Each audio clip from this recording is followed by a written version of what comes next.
ওকে, আমরা আজকে জেন্ডার দিয়ে শুরু করব। প্রথমে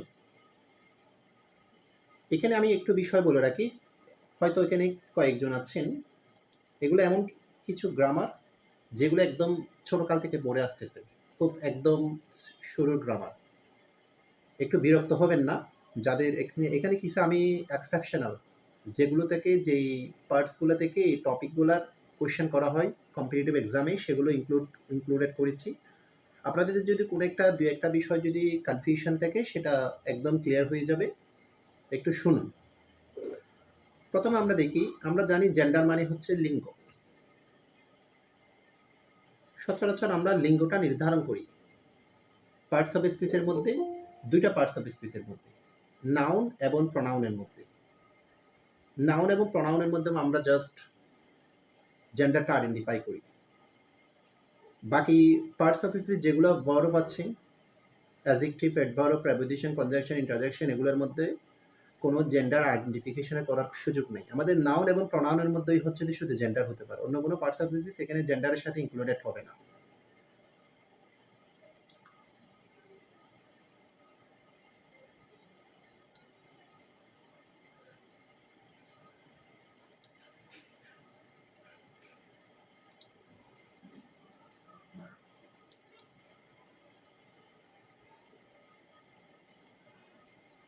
জেন্ডার সচরাচর আমাদের চার প্রকার। এখানে একটা হচ্ছে masculine gender, feminine gender, common gender, neutral gender. Masculine gender কোনটা বলি? যেটা আমরা পুল্লিঙ্গকে বুঝি। একদম আমি শর্টকাট একটু বলে যাচ্ছি, এগুলো আপনারা হয়তো জানেন। ফেমিনিন হচ্ছে যে কোনটা, যেটা স্ত্রীলিঙ্গকে বোঝায়। কমন জেন্ডার হচ্ছে যে কোনটা, যেখানে ম্যাসকুলিনও থাকবে, ফেমিনিনও থাকবে। যেমন আমরা যদি বলি, আমি যদি বলি ফ্রেন্ড, ফ্রেন্ডের মধ্যে এখানে স্পেসিফিক নাই, এটা কি মেল নাকি ফিমেল নির্দিষ্ট করে বোঝাই না।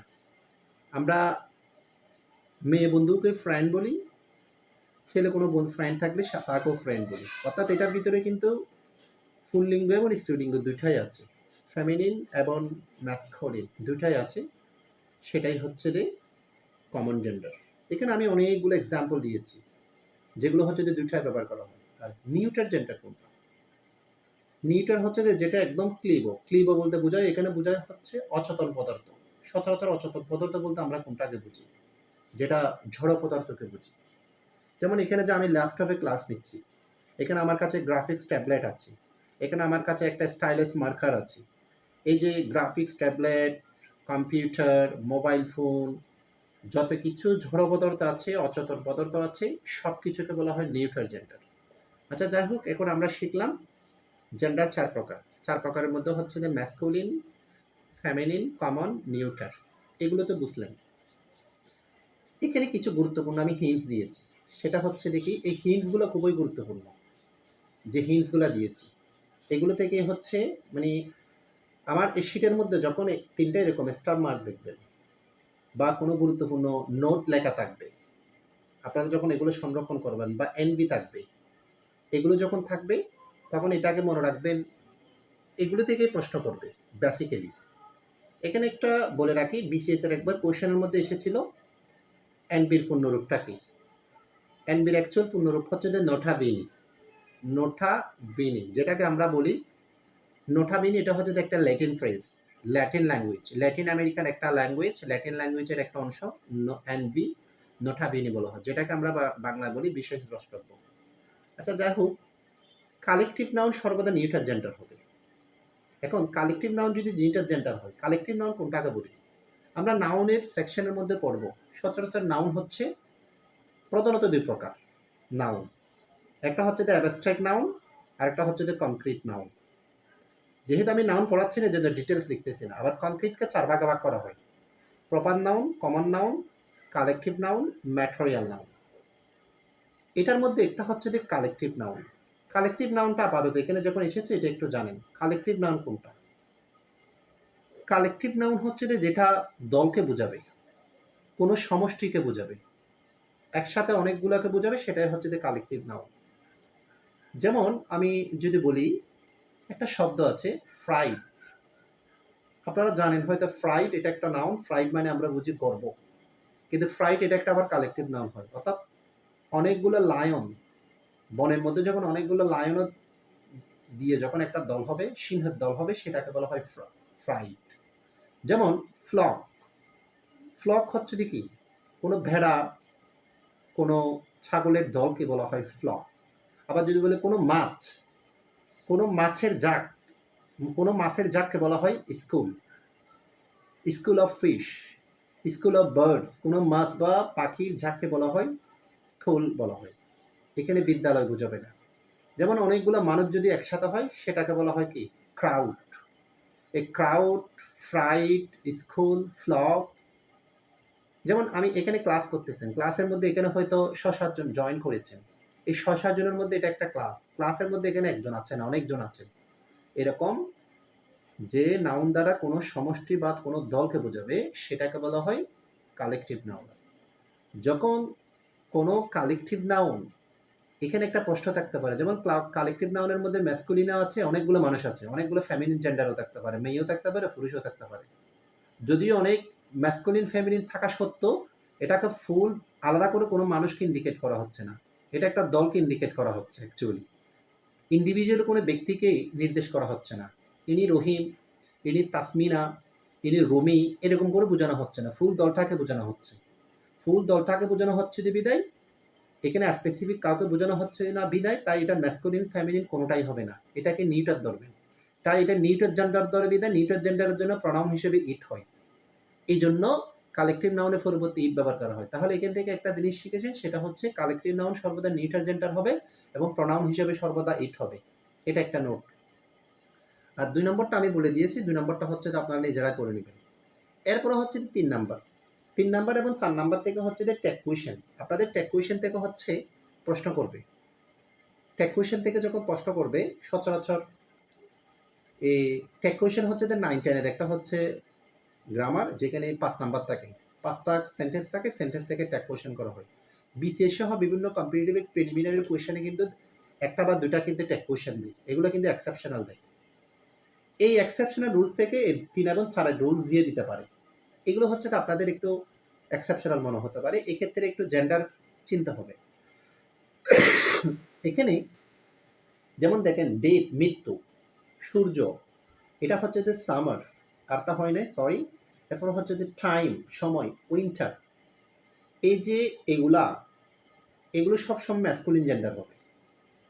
আর যেগুলো সৌন্দর্য বা রূপ প্রকাশ করবে, কোনো একটু ঠান্ডা বা মৃদুতা প্রকাশ করবে, সবগুলো হচ্ছে যে ফেমিনিন জেন্ডার ধরতে হবে। যেমন অটাম শরৎকাল, স্প্রিং বসন্তকাল, লিবার্টি, নেচার, মুন, আর্থ, শিপ, এই সমস্ত এগুলো হচ্ছে যে ফেমিনিন জেন্ডার।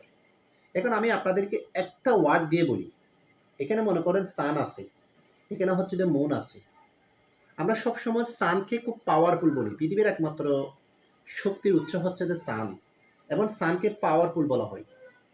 তো নারী পুরুষের মধ্যে একটু কর্মক্ষম ধরা হয়, একটু শক্তিশালী ধরা হয়, সচরাচর আমরা পুরুষকে ইন্ডিকেট করি।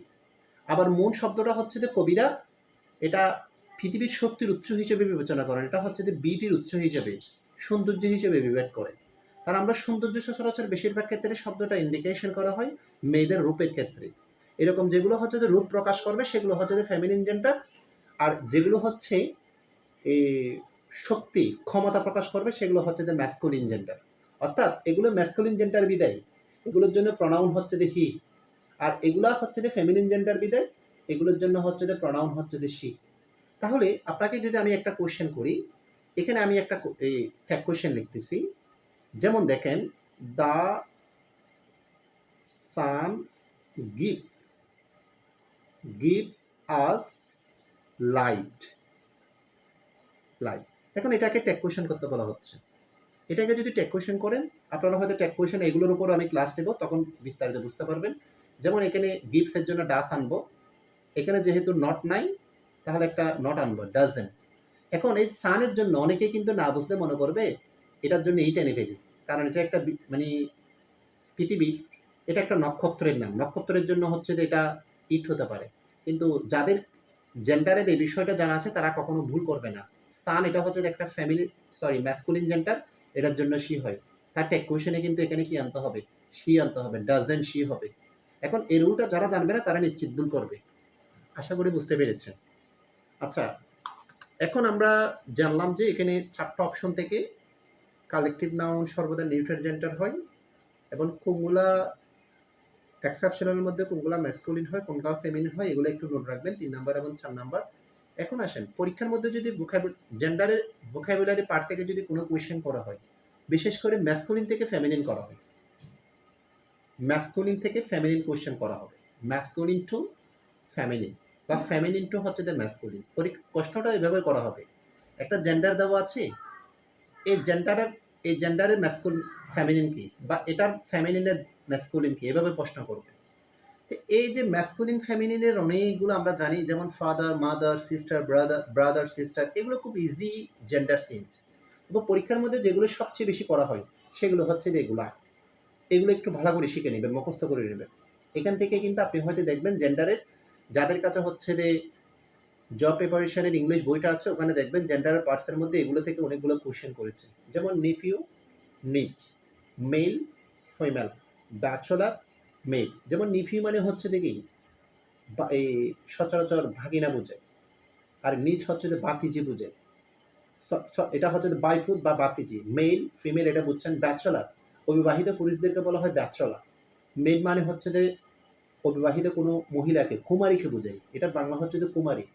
যেমন মঙ্ক, নান, এটা হচ্ছে যে সন্ন্যাসী, পুরুষ সন্ন্যাসী, এটা হচ্ছে যে মহিলা সন্ন্যাসী। উইডাওয়ার, উইডো, এটা হচ্ছে যে যেটা আমরা বুঝি সচরাচর মানে বিপত্তিক। বিপত্তিক কাদেরকে বলা হয়?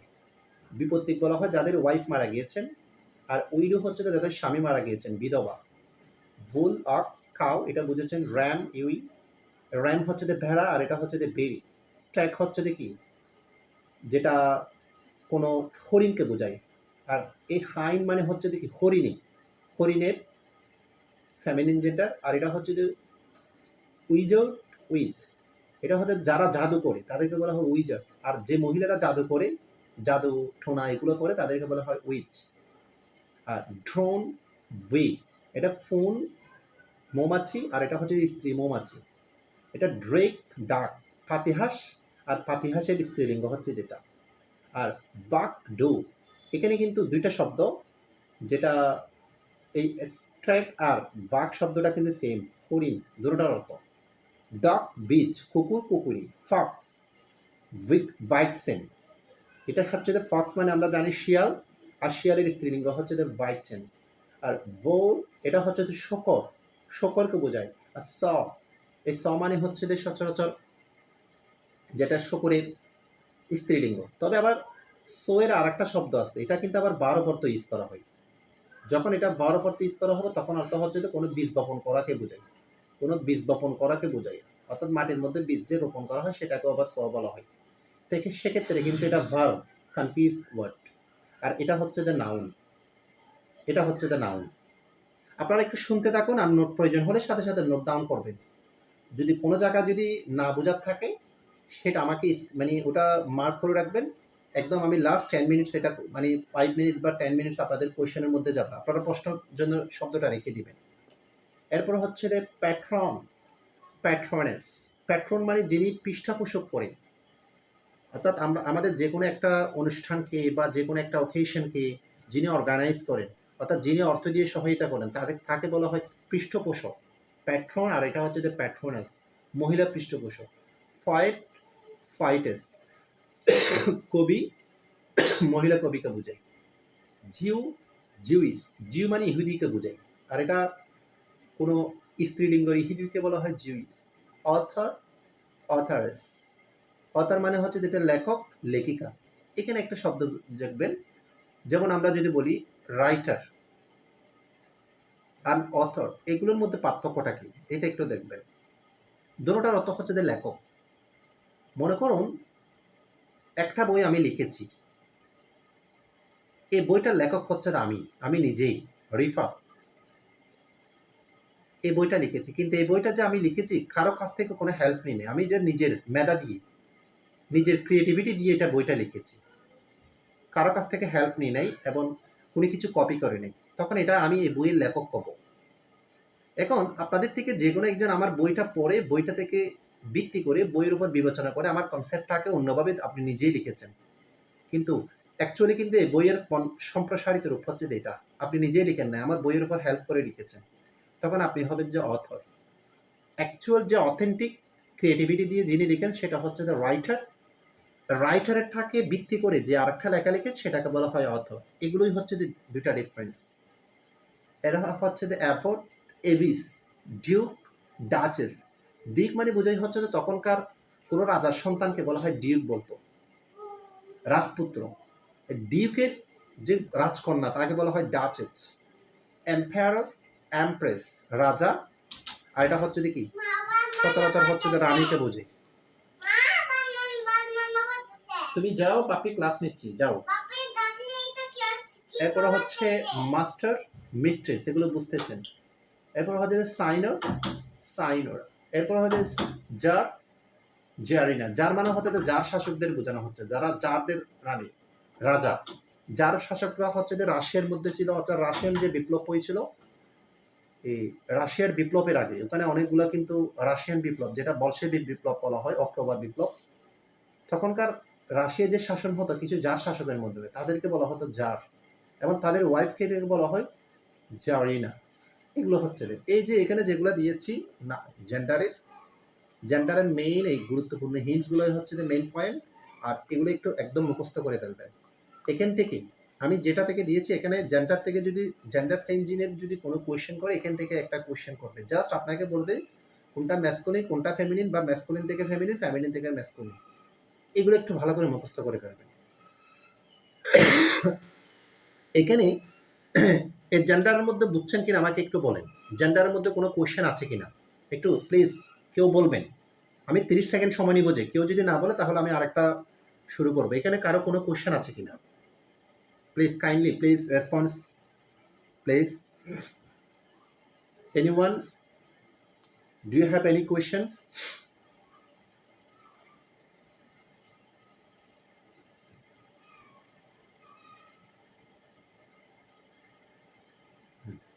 আচ্ছা, বুঝতে পেরেছেন কিনা হ্যাঁ অথবা না বলবেন। বুঝতে পেরেছেন?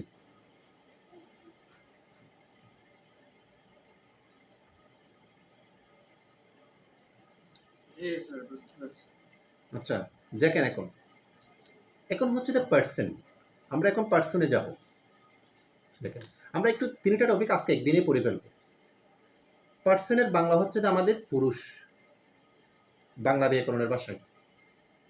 আবার পুরুষ মানে ম্যাসকুলিন জেন্ডার বুঝবেন না, এখানে পুরুষ মানে মহিলাকে এখানে পুরুষ বলতে পারে, এটা একটা বাংলা ব্যাকরণের ভাষা, একটা সেগমেন্টের নাম। এখানে আমাদের পার্টস অফ স্পিচের মধ্যে 8টার মধ্যে নাউন এবং প্রনাউন, নাউন অ্যান্ড প্রনাউন, এই দুইটাকে আমরা পার্সন বলতে পারি। নাউন যেমন একটা পার্সন, প্রনাউনই হচ্ছে দ্য পার্সন। মানে অন্য কোনো কিছু এখানে পার্সনের সাথে ইনক্লুডেড হবে না, যেমন preposition, adjective, adverb, interjection, conjunction, এগুলো হচ্ছে যে পার্সনের সাথে রিলেট হবে না শুধু। অর্থাৎ এই জন্য নাউন বা নাউনকে পার্সন বলা হয়, নাউন প্রনাউন দুইটাকে পার্সন বলা হয়। আচ্ছা, পার্সন আমরা জানি পার্সন 3 প্রকার, first person, second person, third person. First person উত্তম পুরুষ, মধ্যম পুরুষ, নাম পুরুষ। এখানে দেখবেন, আমি যদি একটা গল্পের মাধ্যমে যদি আপনাদেরকে বুঝাই, তাহলে আপনাদের পার্সন নিয়ে আশা করি কোনো সমস্যা হবে না। একটু দেখেন, মনে করুন এখানে আমি রিফা, আপনারা আমার শিক্ষার্থী, আপনারা এখন এই মুহূর্তে আমার সাথে কথা বলতেছেন বা আমার কথা শুনতেছেন।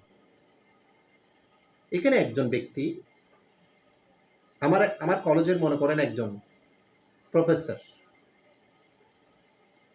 উনি এখন আমাদের সামনে নাই, ওনাকে নিয়ে আমরা কথা বলতেছি। এখন আমি কথা বলতেছি, যিনি কথা বলেন ওনাকে বলা হয় স্পিকার। আমার কথা আপনারা শুনতেছেন, আমি কি বলতেছি না বলতেছি, আপনারা হচ্ছেন লিসেনার। এখন যাকে নিয়ে আমরা কথা বলতেছি, যিনি প্রফেসর, উনি অ্যাবসেন্ট পার্সন, উনি আমাদের সামনে নাই মনে করেন। তাহলে যিনি কথা বলেন উনি স্পিকার, আর যিনি শুনেন, আপনারা শুনতেছেন, লিসেন করতেছেন, আপনারা লিসেনার বা অডিয়েন্স। আবার আমরা যাকে নিয়ে, যে প্রফেসরটা নিয়ে কথা বলতেছি, যিনি যে অধ্যাপকটা নিয়ে কথা বলতেছি, উনি হচ্ছে অ্যাবসেন্ট পারসন, উনি আমাদের নাই। তাহলে আমি আর আপনাদের মধ্যে কথা হচ্ছে ওকে নিয়ে, ওনাকে নিয়ে। এরকম যখন তিনটা পক্ষ, তাহলে প্রথম পক্ষ, দ্বিতীয় পক্ষ, এরপরে হচ্ছে তৃতীয় পক্ষ। প্রথম পক্ষ নিজে কথা বলবেন। প্রথম পক্ষকে আমি বলতে পারি, এখানে আমি একটু কালারটা চেঞ্জ করে দেখাচ্ছি আপনাদের। প্রথম পক্ষকে আমি বলতে পারি ফার্স্ট পারসন, যার সাথে কথা বলতেছি, আপনাদের সাথে আমি কথা বলতেছি, আপনারা আমার শিক্ষার্থী, এই যে আপনারা হচ্ছেন যে সেকেন্ড পারসন। এবং যাকে নিয়ে কথা বলতেছি তিনি হচ্ছেন যে থার্ড পারসন। অর্থাৎ বক্তা, যিনি কথা বলেন উনি বক্তা, উনি অরেটর, উনি স্পিকার, উনি নিজেকে বুঝাতে, বক্তা নিজেকে বুঝাতে উনি হচ্ছে যে ফার্স্ট পারসন। আবার বক্তা যার সাথে কথা বলে, যার সাথে কথা বলেন উনি হচ্ছে যে সেকেন্ড পারসন। আবার যাকে নিয়ে কথা বলেন, যাকে নিয়ে কথা বলা হয়, অনুপস্থিত ব্যক্তি, উনি হচ্ছেন যে থার্ড পারসন। ঠিক একদম আশা করি বুঝতে পেরেছেন। যেমন আমি নিজেকে বোঝাতে, তাহলে আমি নিজেকে বোঝাতে আমি স্পিকার, আমি কি ব্যবহার করব? আমি একজনও হতে পারে কথা বলতেছি, মনে করেন আমরা দুজন টিচার আপনাদের সাথে কথা বলতেছি, আমরা আবার একাধিকও হতে পারি। তাহলে আমি দেখেন আমাকে বোঝাচ্ছে কিনা দেখেন, নিজেকে বোঝাচ্ছে প্রত্যেকটা ওয়ার্ড। আমি, আমাকে, আমার, মাইন আমার, ওই আমরা, আজ আমাদের, আমাদের, আওয়ার্স আমাদের।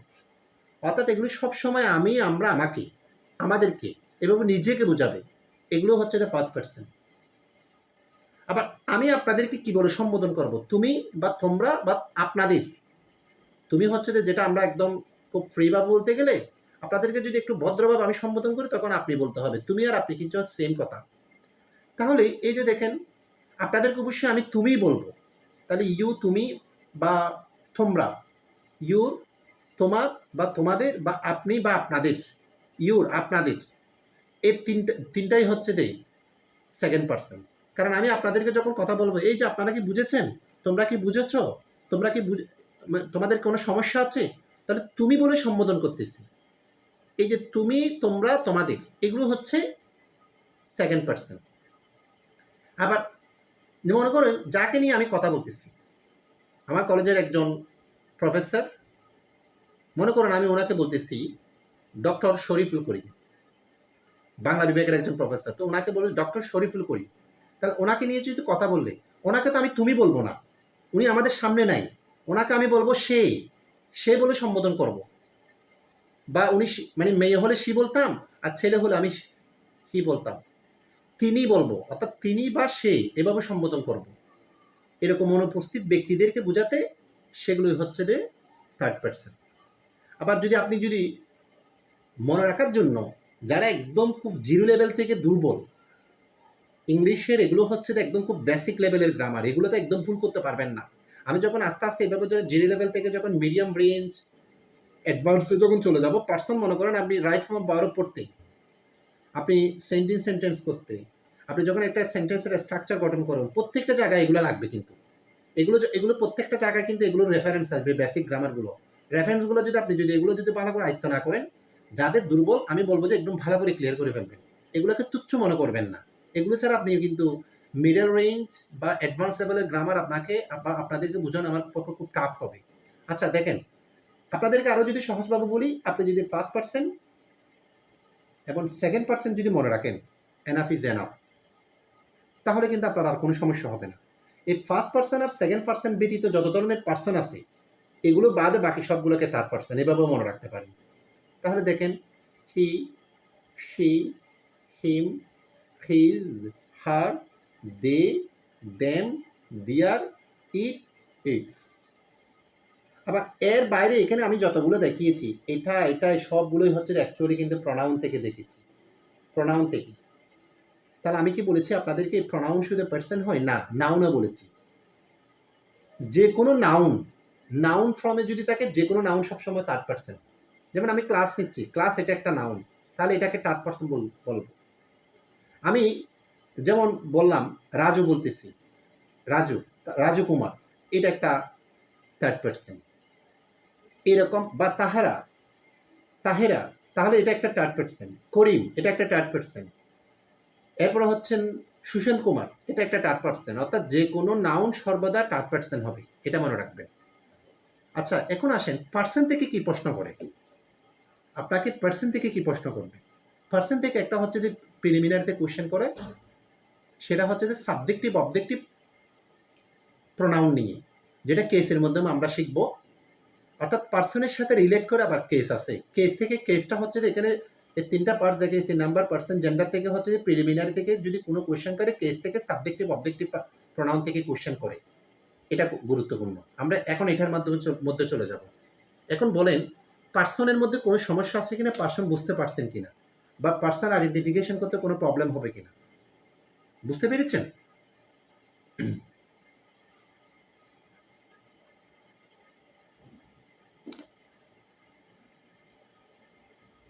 আচ্ছা, এখন আমরা তাহলে এখন চলে যাব কেসের মধ্যে চলে যাব। কেসটা কি?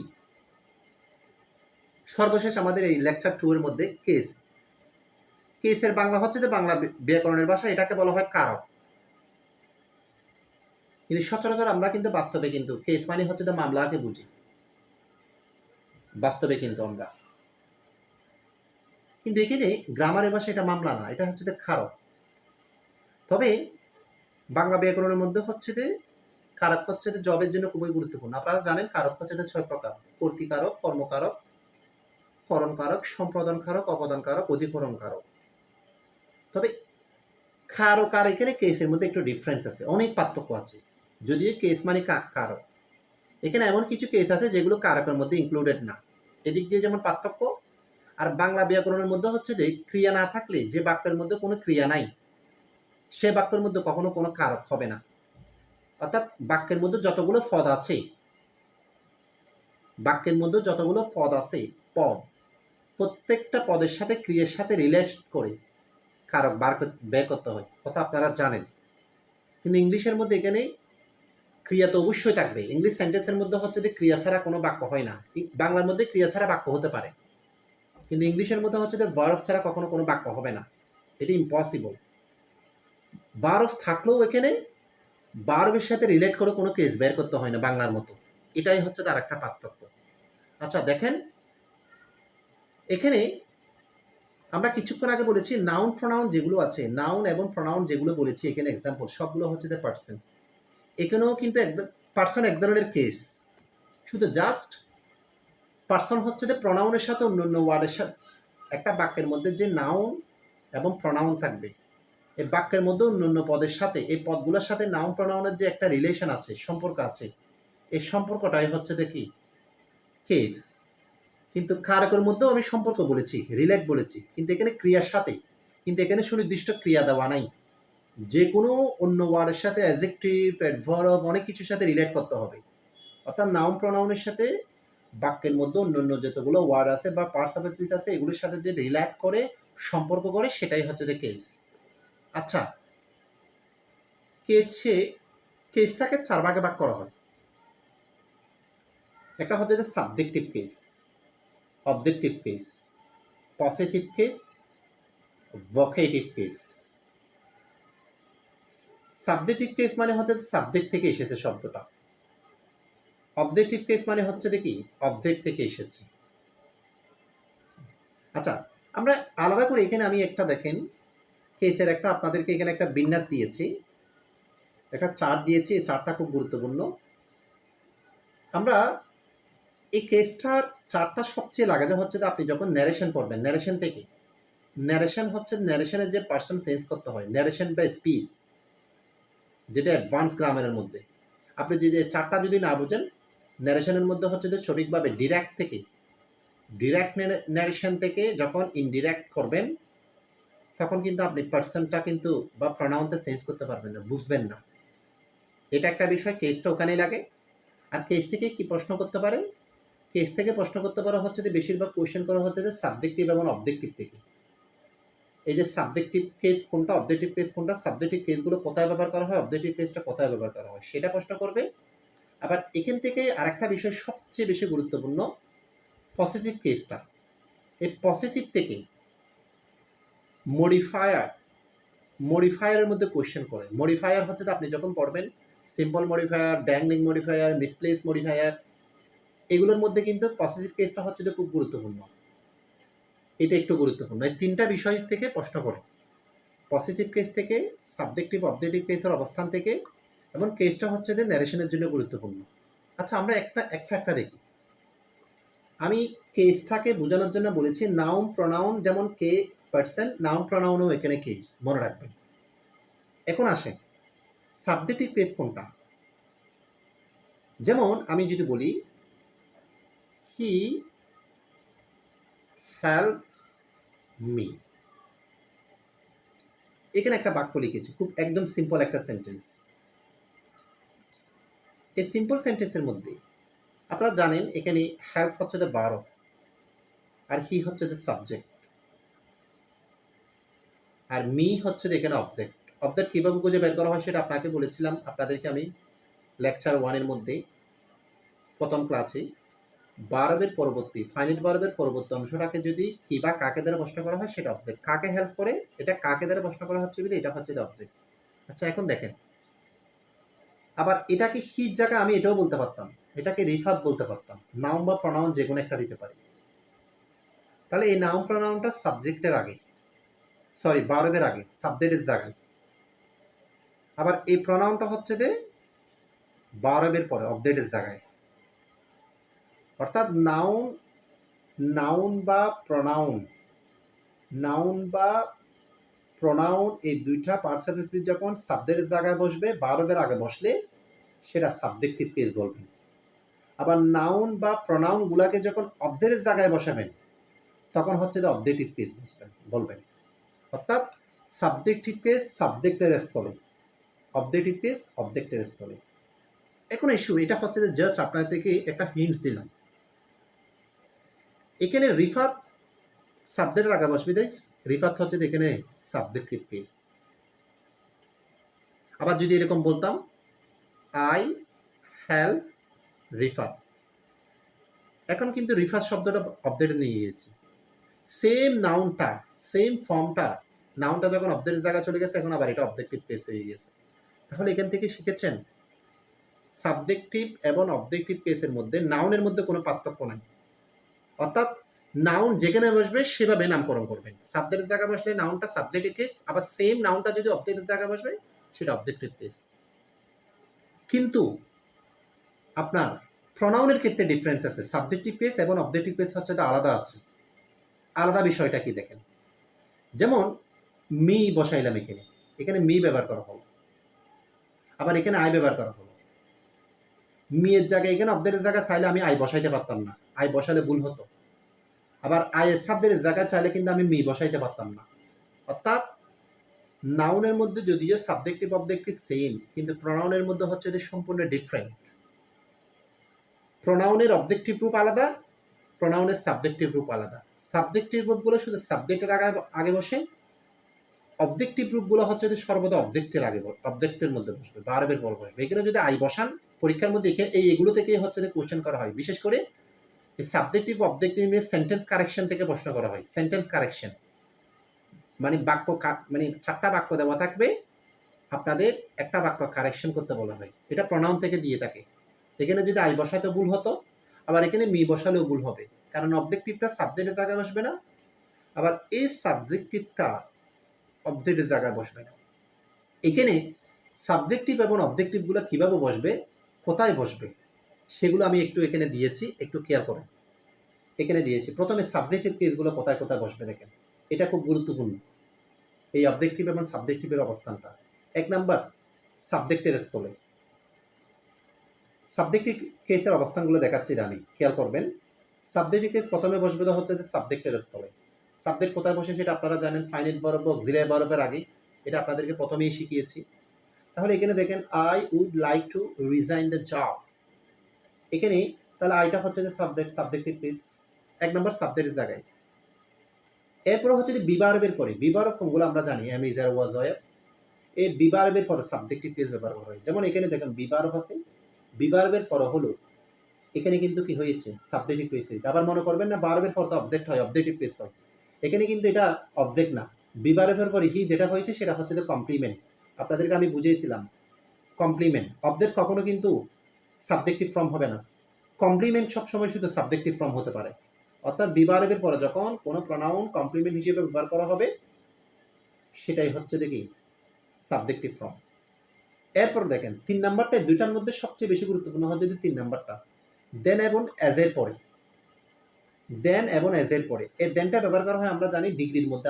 আপনাদেরকে যখন আমি ডিগ্রি পড়াবো, ডিগ্রি মানে হচ্ছে যে কম্পারিজন অফ অ্যাডজেক্টিভ, এগুলো অ্যাডভান্স গ্রামারের অংশ, এগুলো পড়ালে বুঝতে পারবেন। Comparison of adjective, comparison of adjective মানে হচ্ছে যে ডিগ্রি। ডিগ্রি 3 প্রকার আপনারা জানেন, পজিটিভ, পজিটিভ, কম্পারেটিভ, আমি সংক্ষিপ্ত লিখতেছি সুপারলেটিভ। এগুলো যখন পড়াবো সেগমেন্টগুলো তখন ওখানে বিস্তারিত আলোচনা করব। এর 3 প্রকার ডিগ্রি। অ্যাজটা হচ্ছে যে পজিটিভ ডিগ্রিকে ইন্ডিকেট করে, আর দেন হচ্ছে যে কম্পারেটিভ ডিগ্রির মধ্যে বসে। এরকম পজিটিভ ডিগ্রির অ্যাজ এর পরে এবং কম্পারেটিভ ডিগ্রির দেনের পরে সবসময় সাবজেক্টিভ ফর্ম হয়। এই যে এটা থেকে ডিগ্রি দেনের পরে যে সাবজেক্টিভ ফর্ম আই হয়, এটা থেকে কিন্তু বিসিএস সহ বিভিন্ন প্রিলিমিনারি এক্সামের কোয়েশনের সাবজেক্টিভ ফর্ম থেকে এটা থেকে কোয়েশন বেশি করেছে। এখানে যদি মনে করেন দেনের পরে যদি মি দিত, এটা কিন্তু সেন্টেন্সটা ইনকারেক্ট হতো। কেন ইনকারেক্ট হতো? বা হিম দিলেও ইনকারেক্ট হতো, বা দ্যাম দিলে কিন্তু ইনকারেক্ট হতো। কারণ এখানে আমি যতগুলো লিখেছি হিম, মি, দ্যাম, এগুলো হচ্ছে অবজেক্টিভ ফর্ম। তাহলে এগুলো দিলে ভুল কেন? দেনের পর আমরা জানি সাবজেক্টিভ ফর্ম। হি দিলে রাইট হতো, যেমন হি দিলে রাইট হতো সাবজেক্টিভ ফর্ম। মি না দিয়ে যদি আই দিত কারেক্ট হতো, দেম না দিয়ে যদি দে দিত তাহলে কারেক্ট হতো। অর্থাৎ ডিগ্রির মধ্যে অ্যাজ এর পরে এবং দেনের পরে এগুলোর পরে সব সময় সর্বদা সাবজেক্টিভ ফর্ম হবে। এই রুলটা খুবই গুরুত্বপূর্ণ। এরপর আসেন ক্লজকে যুক্ত করতে কনজাংশনের পরে, এটা তো আপনারা জানেন। যেমন এটা একটা কমপ্লেক্স সেন্টেন্স, দ্যাটটা হচ্ছে এখানে কনজাংশন। তাহলে দুইটা ক্লজ, এটা একটা মেইন ক্লজ, এটা হচ্ছে যে সাবঅর্ডিনেট ক্লজ। এগুলো আমরা পড়াবো, ক্লজটা খুব অ্যাডভান্স গ্রামার, এগুলো পড়ালে বুঝতে পারবেন। তাহলে দুইটা ক্লজ, যেহেতু এটা ক্লজ 1 ক্লজ 2, দুইটা সাবজেক্ট মানে দুইটা ক্লজ মানে দুইটা সাবজেক্ট, তাহলে দুইটা সাবজেক্ট মানে দুইটা সাবজেক্টিভ প্রোনাউন। এটা একটা সাবজেক্টিভ প্রোনাউন, এখানে দে এখানে সাবজেক্টিভ প্রোনাউন। তাহলে এখানে আমরা সাবজেক্টিভ প্রোনাউনের অবস্থানগুলো কোথায় কোথায় শিখেছি। সাবজেক্টে থাকবে ভার্বের আগে, বিভার্বের পরে, অ্যাজ এবং দেনের পরে। এই 3টা পয়েন্ট মনে রাখবেন, খুব গুরুত্বপূর্ণ। এখন আমাকে একটু বলেন, সাবজেক্টিভ প্রোনাউনটা খুবই গুরুত্বপূর্ণ। সাবজেক্টিভ প্রোনাউনের মধ্যে কোনো মানে সাবজেক্টিভ কেস বা সাবজেক্টিভ প্রোনাউন কোথায় বসে, এগুলো কি বুঝতে পারছেন কিনা একটু বলেন তো আমাকে। বুঝতে পেরেছেন? কোনো কোশ্চেন আছে?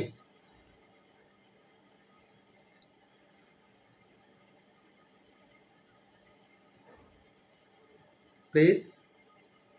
স্যার বুঝছি। আচ্ছা, আপনার নাম কি?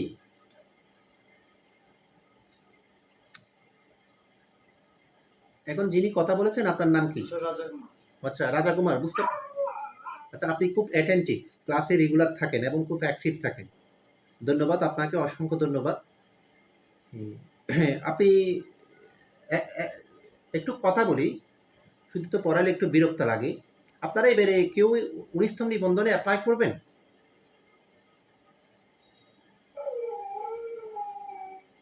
জি স্যার করব। ও আচ্ছা, আপনি কোন সাবজেক্টের, কোন ডিপার্টমেন্টে, কোন সাবজেক্টে অ্যাপ্লাই করবেন? চারুকলা। আচ্ছা, ওটাতে তো অনেকগুলো সিট আছে। আপনাকে একটু বলি, আপনাকে একটু হিন্টস দিই, আপনি একটু শুধু অনলি মাত্র আমার ক্লাসগুলো ঠিকমতো করেন ইংলিশে এবং অন্য সাবজেক্ট বিভিন্ন বইপত্র নিয়ে একটু পড়াশোনা শুরু করে দেন। আপনি দেখবেন যে কিন্তু আপনার কিন্তু শুধু ন্যূনতম মার্কস যদি তুলতে পারেন আপনার চাকরি কিন্তু 100%। সার্কলাতে হচ্ছে ফিজিক্স, কেমিস্ট্রি, এগুলাতে সার্কলাতে, এগুলোতে অনেকগুলো সিট আছে দেখলাম। তো চাকরিটা কিন্তু মিস করবেন না কিন্তু, এটা মাথায় রাখবেন।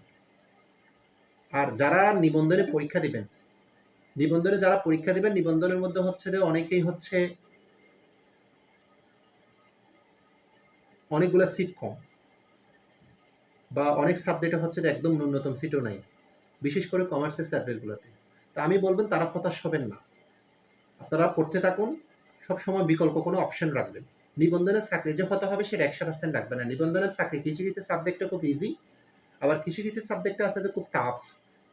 যেমন আমি যদি বলি আপনাকে ফিজিক্স, চারুকলা, কৃষি, লাইব্রেরিয়ান, এরপরে কেমিস্ট্রি, এগুলো সাবজেক্টগুলোতে চাকরি পাওয়া খুব ইজি, কারণ অনেকগুলো সিট আছে।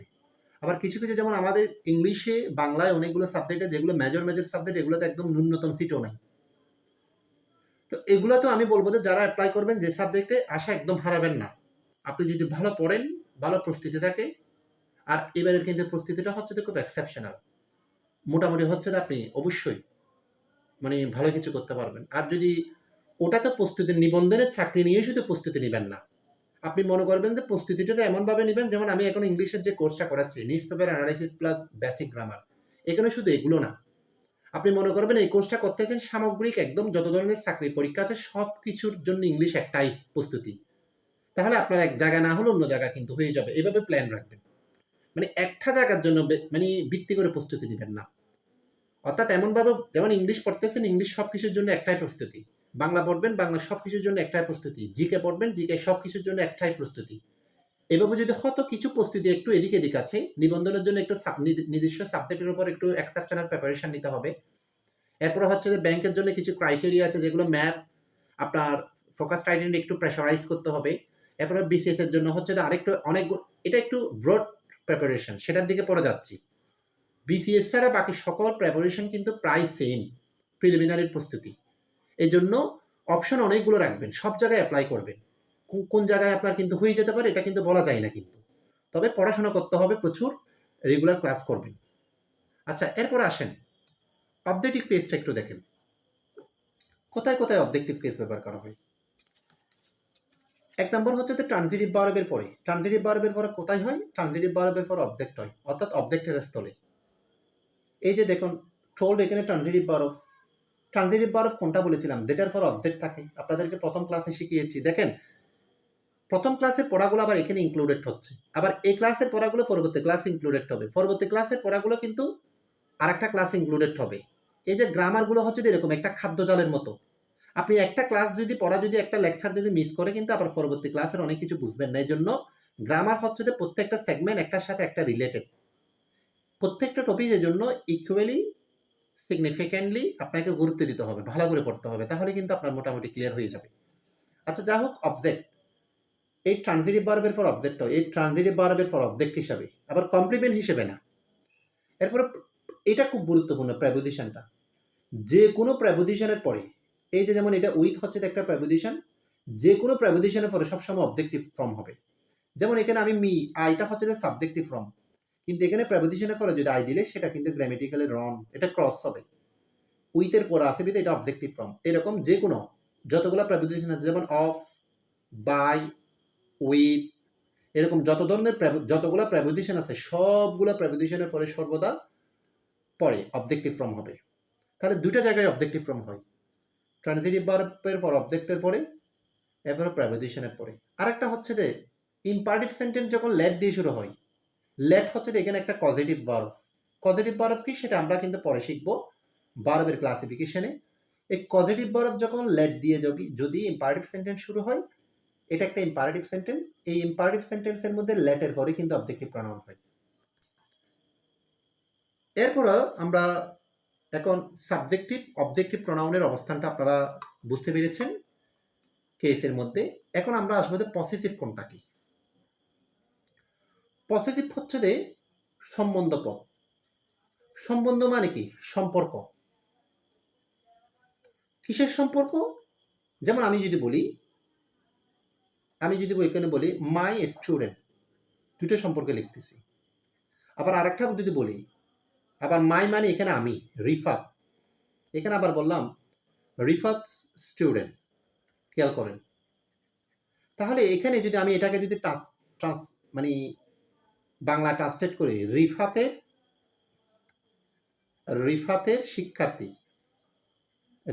শিক্ষার্থী, এখানে দেখেন, তাহলে রিফাতটা কিভাবে গঠন হয়েছে? এখানে এই পদটা রিফাত প্লাস এর বা র, এই এর এবং র হচ্ছে যে একটা ষষ্ঠী বিভক্তি। বিভক্তি 7 প্রকার, প্রথমা, দ্বিতীয়, তৃতীয়, চতুর্থী, পঞ্চমী, ষষ্ঠী, সপ্তমী এরকম কোনো পদের পরে যদি র বা এ থাকে, পাশাপাশি দুইটা পদ থাকলে, দুইটা শব্দ থাকলে, দুইটা পার্সেন্টেজ থাকলে, এই যে এই র এর মাধ্যমে একটার সাথে অপরটা কিন্তু সম্পর্ক করা হয়। যেমন শিক্ষার্থী কার? আমার সাথে আমার শিক্ষার্থীর সম্পর্ক আছে। আবার মায়ের মাধ্যমেও বলতে পারি। এরকম পাশাপাশি দুইটা শব্দ এই আগে এই দুইটা পার্টস অফ স্পিচ একটার সাথে অপরটা, অর্থাৎ নাউন নাউনের সাথে, এটা নাউন এটাও নাউন, বা প্রনাউন নাউনের সাথে দুইটা সম্পর্ক পসেসিভের, প্রনাউন প্লাস নাউন, আবার নাউন প্লাস নাউন। এই নাউন নাউনের সাথে সম্পর্ক, প্রনাউন নাউনের সাথে সম্পর্ক, এবং দুইটার মধ্যে যদি বাংলা ট্রান্সলেশন করে যদি র বিভক্তি পাওয়া যায়, সেটাকে বলবো পসেসিভ কেস। দেখেন, মা এটা একটা পসেসিভ কেস, রিফার সেসা হচ্ছে পসেসিভ কেস। এখন এখানে প্রশ্ন হতে পারে, যদি নাউন এবং নাউনের মাধ্যমে যদি পসেসিভ কেস বোঝাই, মাঝখানে এখানে একটা অ্যাপোস্ট্রফি এস আসবে, কিন্তু প্রনাউনের ক্ষেত্রে সেটা আসবে না। এখন এখানে একটা গুরুত্বপূর্ণ হিন্টস আমি একটু কালার পেন দিয়ে দেখাচ্ছি, শুনেন। পসেসিভ কেস সর্বদা অ্যাডজেক্টিভ পাবে, মনে রাখবেন। পসেসিভ কেস অ্যাডজেক্টিভের কাজ করে, অর্থাৎ নামে নাউন বা প্রনাউন, কিন্তু পসেসিভ কেস এটা অ্যাডজেক্টিভ কাজ করবে, তাই পসেসিভ কেসকে বলা হয় পসেসিভ অ্যাডজেক্টিভ। Possessive adjective. যেমন দেখেন, এখানে মাই যদিও প্রনাউন, কিন্তু এখানে মাইটা হচ্ছে অ্যাডজেক্টিভ। রিফাত এজে যদিও নাউন, রিফাত কিন্তু এখানে অ্যাডজেক্টিভ। যেমন দেখেন, আমি যদি আপনাকে বলি স্টুডেন্ট যদি নাউন হয়, নাউনের আগের শব্দটা যদি এই নাউনটাকে মডিফাই করে, তখন এটা অ্যাডজেক্টিভ। মাই এখানে স্টুডেন্টকে মডিফাই করেছে, রিফাত এখানে স্টুডেন্টকে মডিফাই করেছে। কিরকম মডিফাই করেছে? রিফাত দেওয়াতে শিক্ষার্থীগুলো রিফাতের, তাহলে রিফাতের স্টুডেন্ট, রিফাত দিয়ে স্টুডেন্টকে মডিফাই করেছে, তাই এই রিফাত এবং মাই এই দুটাই অ্যাডজেক্টিভ। তাহলে আমরা বুঝতে পেরেছি পসেসিভ প্রনাউন, পসেসিভ কেস সর্বদা অ্যাডজেক্টিভের কাজ করে, কারণ পসেসিভ অ্যাডজেক্টিভ নাউনের আগে থাকে। তাহলে নাউনের আগে কি হয়? অ্যাডজেক্টিভ হয়। তাই পসেসিভ কেস অ্যাডজেক্টিভ এর কাজ করে, কারণ নাউনের আগে থাকে বিধে। এরপর আসেন ভোকেটিভ কেসটা কি? ভোকেটিভ কেস হচ্ছে যে কাউকে ডেকে, কাউকে উদ্দেশ্য করে কথা বলা। যেমন আমি কিছুক্ষণ আগে রাজা কুমার, আমি ওনাকে ডেকে কথা বলেছি, এই যে রাজা কুমার, একটু থেমেছি, থামানোর পরে কথা বলেছি। এরকম কাউকে ডেকে কথা বলা, এটাকে বলা হয় ভোকেটিভ কেস, এটাকে বলা হয় সম্বোধন পদ। এবং ভোকেটিভ কেসের পরে হচ্ছে একটা কমা হবে, অর্থাৎ কাউকে ডেকে কথা বললে এবং কমা দিয়ে, তখন এটাকে বলা হয় ভোকেটিভ কেস। এখানে যদি আমি আপনাদেরকে একটু ভোকেটিভ কেসের মধ্যে একটু একটা এক্সাম্পল দেখাই, খেয়াল করেন। যেমন এখানে আমি যদি বলি, সাপোজ মনে করেন এখানে আমি লিখেছি রাজা রিড দ্য বুক, এটা একটা লিখলাম সেন্টেন্স, এটা একটা খুব গুরুত্বপূর্ণ। দেখেন, আবার যদি বলি রাজা রিডস দ্য বুক, এখন এখানে দুইটার মধ্যে, এখানে এটার মধ্যে রাজা নিজে বইটা পড়ে, কিন্তু এখানে কিন্তু রাজা ক্ষমা একটু থামতে হবে, কিন্তু এখানে থামবো না। এখানে কিন্তু রাজা বইটা পড়ে না, রাজাকে পড়ার জন্য বলা হচ্ছে, খেয়াল করেন। তাহলে এখানে কিন্তু রাজা নিজে কাজটা করাবে, এখানে কিন্তু রাজার সাবজেক্ট।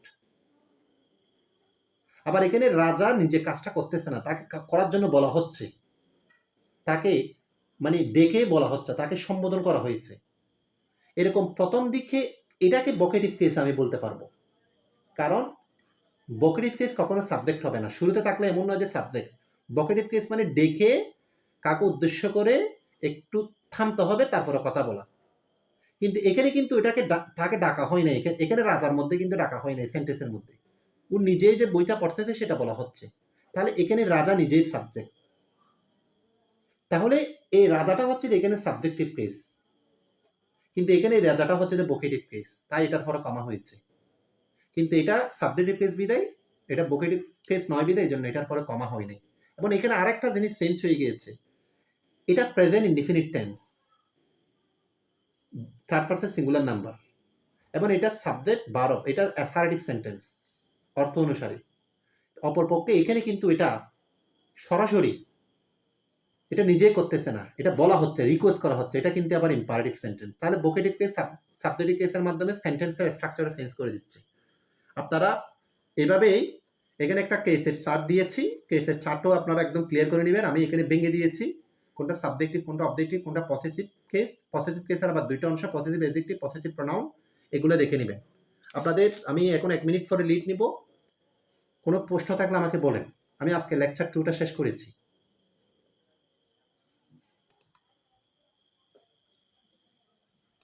আবার কোয়েশ্চেন না থাকলে আমি লিড নিব।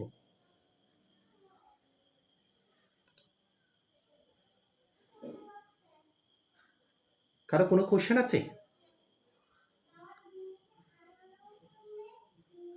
স্যার আমি পসেসিভ অ্যাডজেক্টিভ পসেসিভ নাউন এটা স্যার বুঝতাম না। পসেসিভ অ্যাডজেক্টিভ এবং স্যার টাইমও নাই। আচ্ছা, আমার তো এটা 1 ঘন্টা পরে চলবে। Possessive noun sir possessive adjective আর পসেসিভ প্রোনাউন লিখেছি, এটা পসেসিভ নাউন লিখে নেই।